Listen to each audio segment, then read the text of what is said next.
அந்த வகையில் விவசாய முறையோடு நம்ம விவசாயிகளுக்கான பேசிக் சட்டையோடு அந்த பட்சத்தோடு இருக்கக்கூடிய நம்ம தம்பி இப்ப மேலடுக்கலை பற்றி பேசுவார்.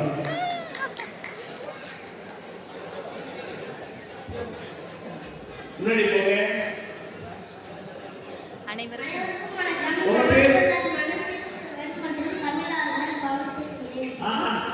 பேரு எங்களுக்குள்ள சிறுவன் தமிழ் ஆளுநர் பேரு பவன். பவன் ஒரு நல்ல வியாபாரம் கொண்டு வரல. என்ன பேச போறீங்க?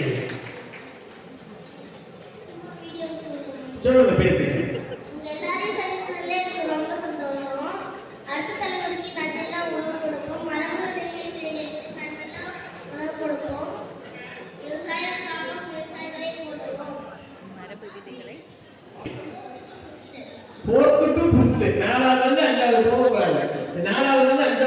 என்ன சொல்லி உங்களை அறிமுகப்படுத்துறீங்க? மறுபடியும் அறிமுகப்படுத்துங்க. என்ன சொன்னீங்க ஆரம்பத்துல?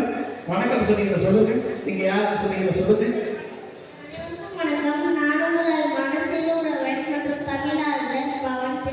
சிறு உழவன் மற்றும் தமிழ் ஆர்வலர் பவன். தன்னை அடையாளப்படுத்திட்டு போகும்போது நிறைய பேர் பசங்க கேட்போம், நீ என்ன படிக்க போற? நான் படிச்சு ஐஏஎஸ் ஆக போறேன், கலெக்டர் ஆக போறேன், டாக்டர் ஆக போறேன் இப்படி சொல்லுவாங்க. ஆனா அந்த குழந்தை வளரும்போதே நான் ஒரு சிறு உழவன் பெரிய உழவனை வளர்ப்பேன், விவசாயியை வளர்ப்பேன்னு சொல்றான்னு சொன்னா இந்த குழந்தைக்கு மனமார்ந்த வாழ்த்துக்கள் பவன். நிறைய விவசாய பணிகள் படிக்க, நிறைய செய்யுங்க. தொடர்ந்து அடுத்த திருச்சி சிறுவர்களை அன்போடு பணிகளை